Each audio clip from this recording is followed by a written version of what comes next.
Well, welcome back. As soon as the Coast Highway was completed down to Dana Point area in the late 1920s, my mom and grandparents began venturing further north in their Ford Model A.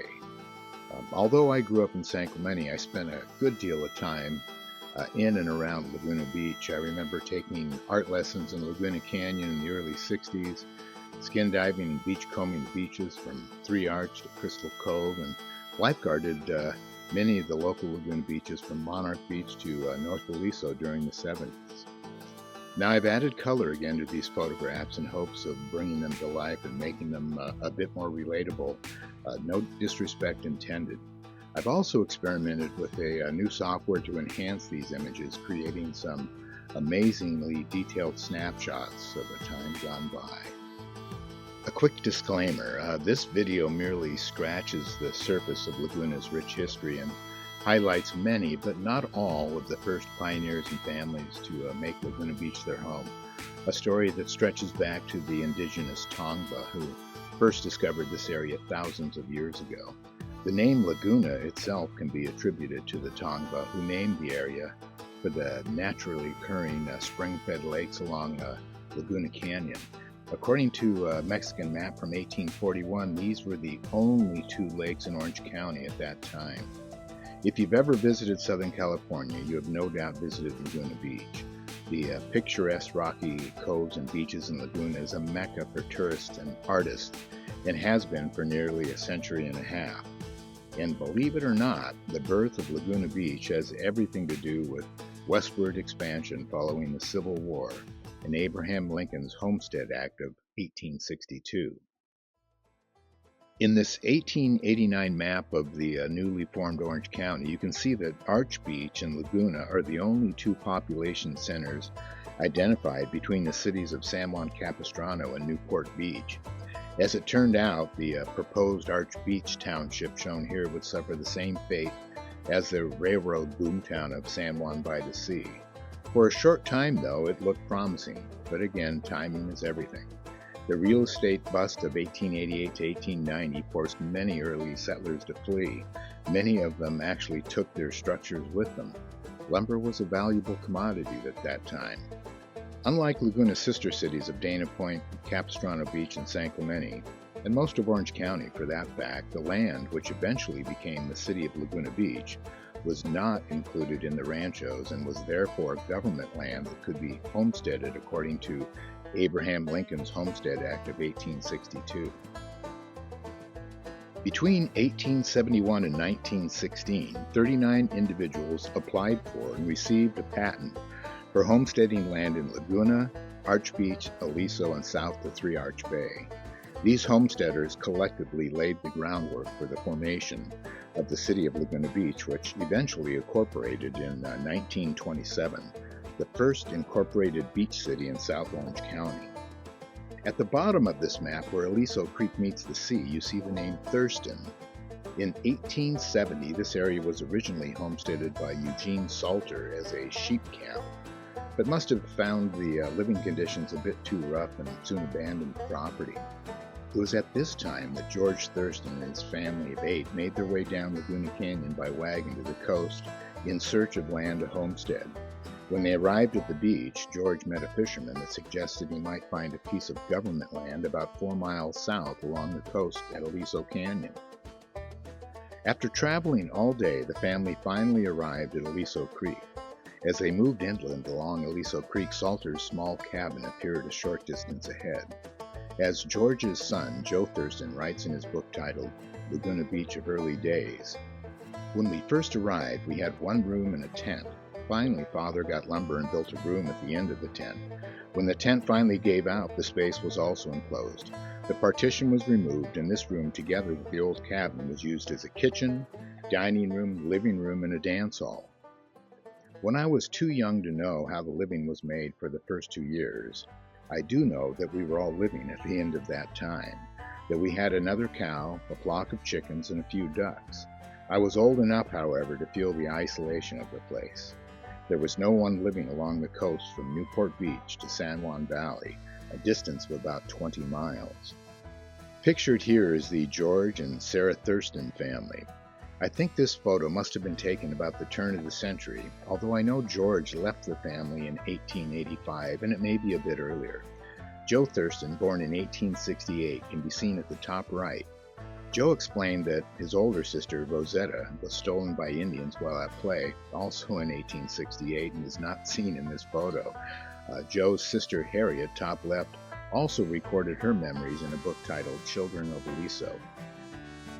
The arrival of the railroad in the mid-1870s also brought with it three more of the city's founding families: Harvey and Emily Hemingway, Andrew and Esther Thompson, and Henry and Elizabeth Rogers. Before long, these families, in addition to the Thurstons, owned much of what was to eventually become the city of Laguna Beach. Skip Hellawell recently wrote a great story about these original pioneers in the Laguna Beach Independent titled The Laguna Land Rush. In it, he summed it up as follows. In 1875, Harvey and Emily Hemingway homesteaded the area known today as Canyon Acres. Their daughter Tina married Charles Salter, and they had a homestead. Plus, Charles' brother Gene had started and then abandoned the Aliso Canyon homestead taken over by the Thurstons. Harvey's sister Elizabeth married Henry Goff, who brought three brothers, Hubbard, Frank, and Leon. Frank Goff homesteaded on the coast north of the Thurstons, Leon Goff to the south. Hubbard Goff didn't claim a homestead, but instead had his daughter Lulu homestead the land around Moss Point and Arch Beach. Hub would later build the Arch Beach Hotel in 1886. Although the life of this hotel was short-lived, the structure itself would be recycled. One of Laguna's oldest remaining houses from the early days is this house, built by Thomas North Harper above the beach at Pearl Street. Check out those tents and the other structures. I wonder whose house that is in the distance there. That must be the old coast road winding into the distance. It looks like a horse and cart. I wonder who's at the reins of that cart. Chances are it's probably a Goff, Brooke, or Thurston family member. Here are some of the Harper clan, including Thomas, his wife Hannah, and three of their children. Not only was Thomas a skilled carpenter, but like most early pioneers, became a jack of all trades by necessity.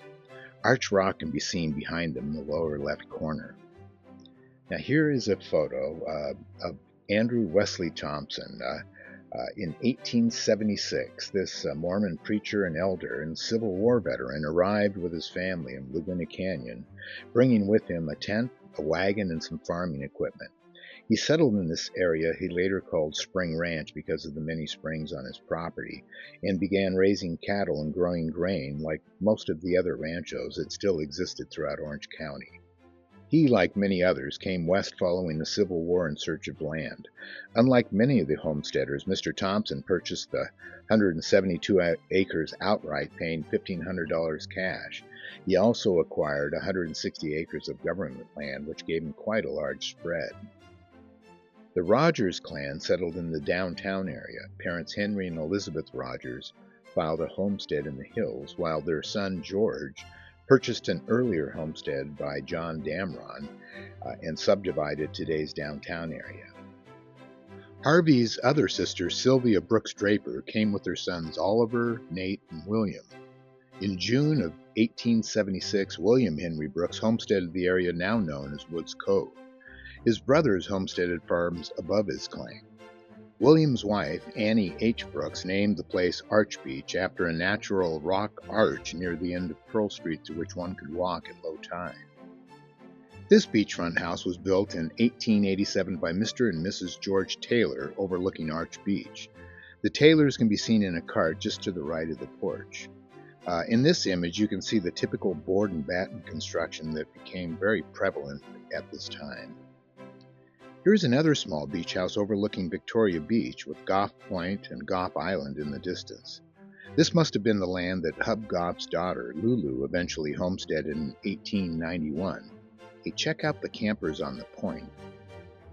In 1886, the Santa Ana Valley Land and Improvement Company purchased some of Goff Brothers' land and began advertising for a new 100-acre city they called Catalina on the Main. That same year, Hub Goff built his Arch Beach Hotel and a store on the bluff top at the end of today's Diamond Street. With no source of local lumber for the hotel's construction, A schooner anchored offshore floated in the needed redwood for construction of the hotel. In 1887, with hopes riding high, Hub Goff and Nate Brooks built a pier at Arch Beach. It was primarily used to supply barley hay aboard a waiting schooner for shipment down the coast to San Diego. This feed was used to supply the stagecoach lines up and down the coast. The pier was eventually destroyed in 1912. In the late 19th century, about the only way to get to Aliso or Arch Beach was to take the stagecoach through Aliso Canyon. In the 1890s, the stage would make trips to and from Santa Ana about every other day. At this time, the El Toro train station was often referred to as Aliso City. Chris Jepson wrote a great story about the failed railroad boomtown of Catalina by the Sea in his OC History Roundup page. Chris writes, "When the railroad boomtown went bust, dreams for Catalina on the Main dissolved before the surveyors were even done driving their stakes, and the land reverted to the Goff brothers."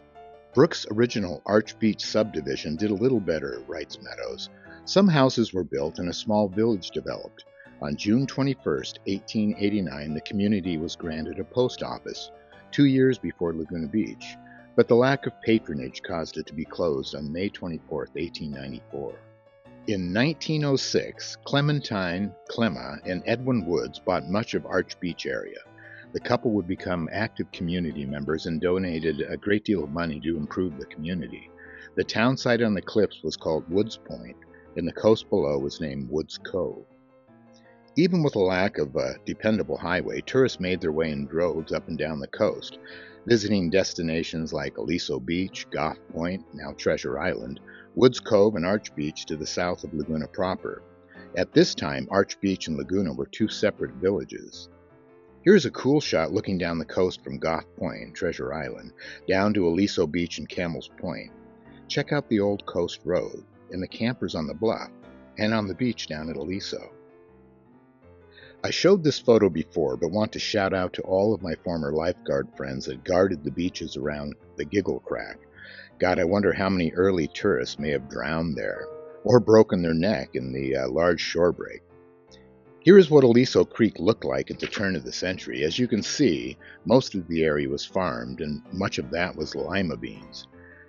That is no doubt a grove of trees planted by one of the Goff brothers as part of the Timber Culture Act of 1873, requiring homesteaders to plant 40 acres of trees for lumber and fuel. It was one of the most abused laws at the time. In this photo taken in 1885, you can see one of the tourist attractions called the Sea Dogs. Although this bears little resemblance to what you see today, you can easily make out the outline of a dog's head on the left. At the same time that Arch Beach was getting off the ground, Main Beach Laguna also began seeing an influx of tourists wishing to escape the heat inland. This also included many artists who began to discover the beautiful coastline, now available by stagecoach from both Santa Ana and later from El Toro when the tracks were extended, and a station built there in 1887. I can't imagine swimming in the surf fully clothed. Was that a windmill I see there in the background? Not sure. Wonder if someone knows what that is. You can see why the area that became Forest Avenue got its name. The Concord stage offered rides from both Santa Ana and later El Toro.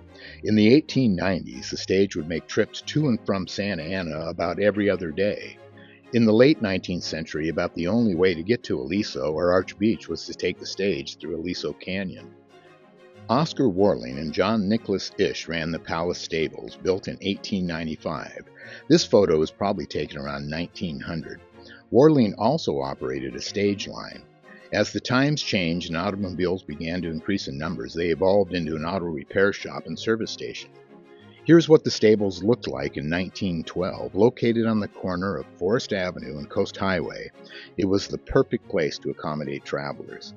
Looks kind of like a slow day, but everything moved at a slower pace back in the day.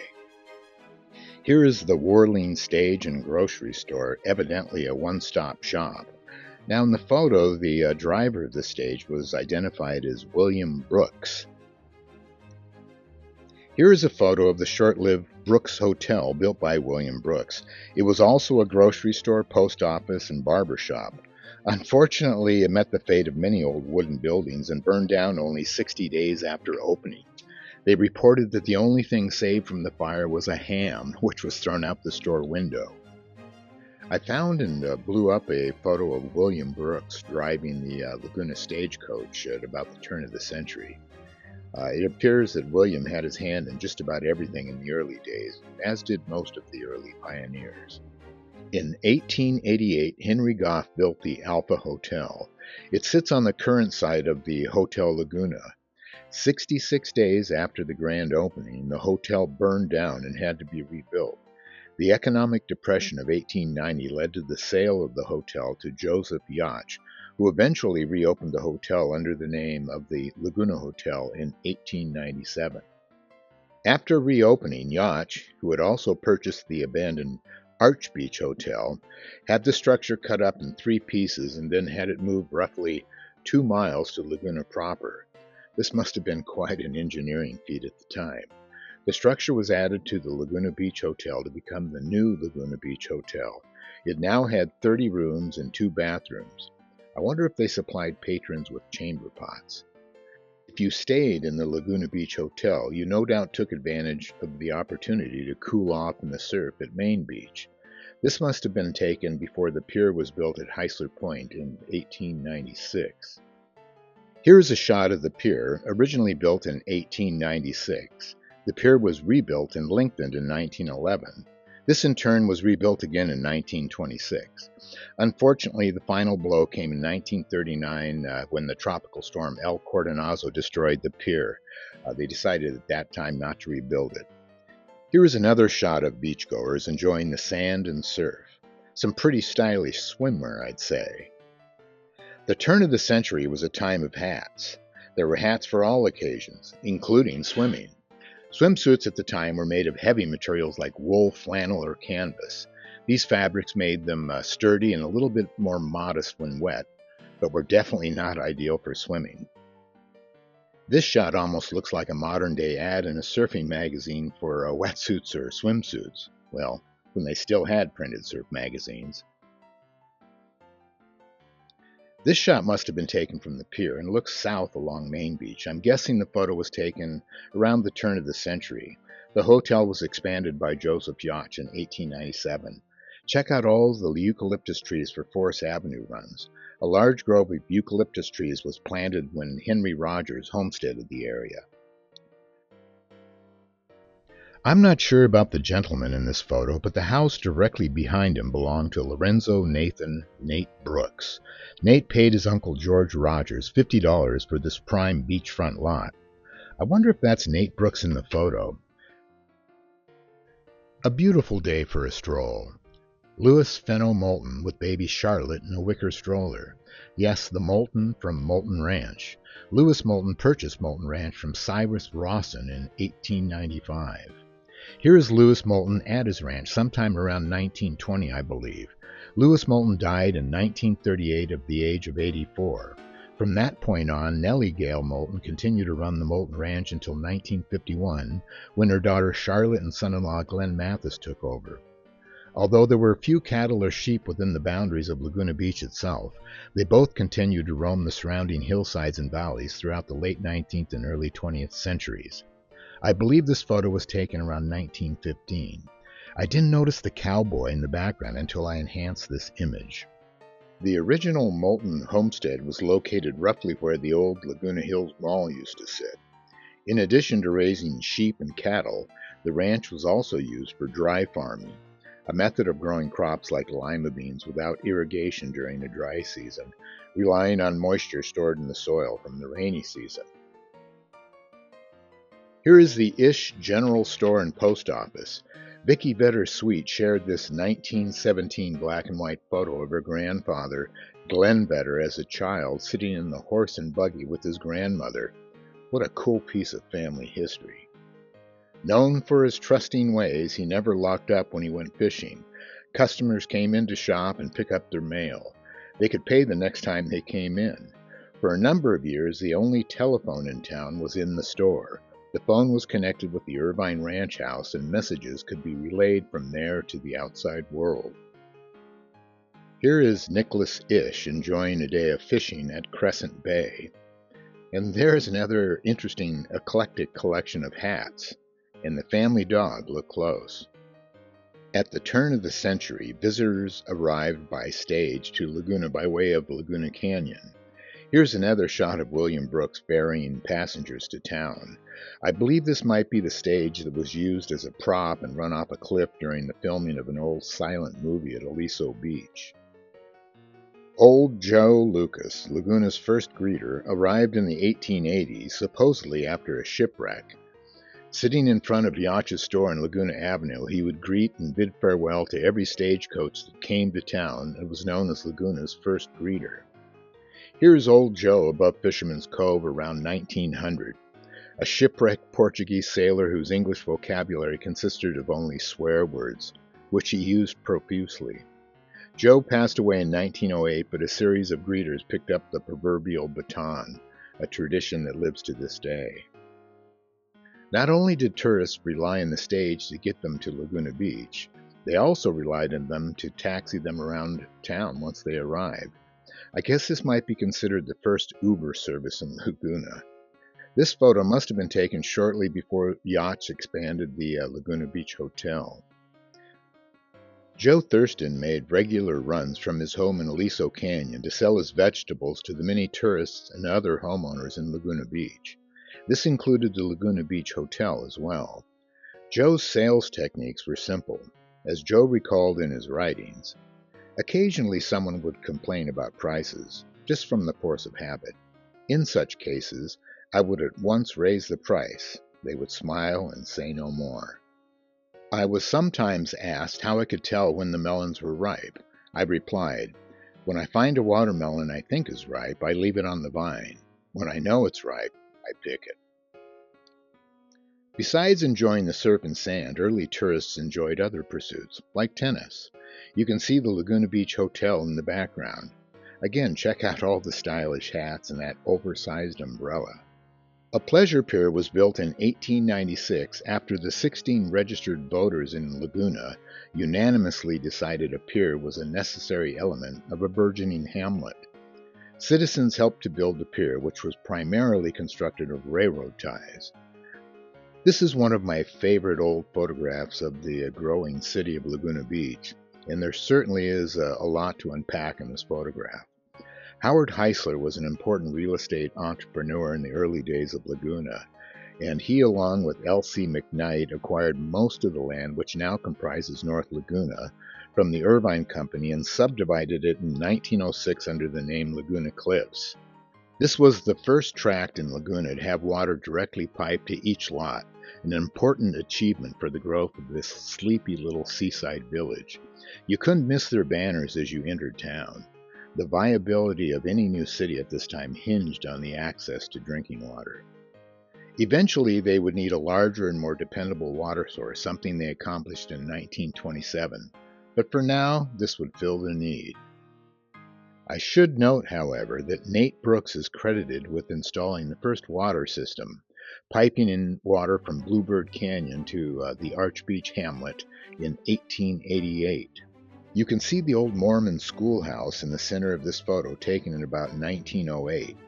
Originally built in the 1880s in Laguna Canyon, it was later moved to Laguna and used as a school until 1908. It later became the Catholic Church until 1933, after which it became the Little Church by the Sea.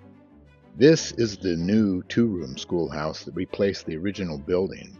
I believe this was built about 1908 on the site of the old cemetery. At one point, the school came near closing due to very low attendance, but heck, the total population of Laguna couldn't have been more than about 100 permanent residents at that time. It should be no secret how Forest Avenue got its name. Eucalyptus seeds were purchased from Australia and planted by just about every homesteader along the coast from Laguna proper down to Three Arch Bay. This grove was planted by Laguna pioneer George Rogers. Laguna Beach's status as an art colony began in the late 1800s and is credited to artist Norman St. Clair. Shown here is plein air artist Frank Couprian. As a leading member of the fledgling art colony, Couprian became known as the Dean of Laguna Artists.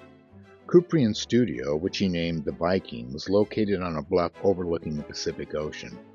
Laguna's place as a bona fide art colony was further solidified over the next 2 decades with the creation of the Laguna Beach Art Association and Art Museum, the formation of the Laguna Playhouse, and the Pageant of the Masters, which began in 1932. I felt this might be a logical place to end Part 1. If you enjoyed this video on historic images, stay tuned for Part 2 when I continue the story of Laguna Beach, its eventual cityhood, and culminating with the Great Depression in 1930. If you're interested in the unique history of Laguna Beach and would like to know more, consider becoming a member and donating to the Laguna Beach Historical Society. Well, again, thanks for watching. Aloha.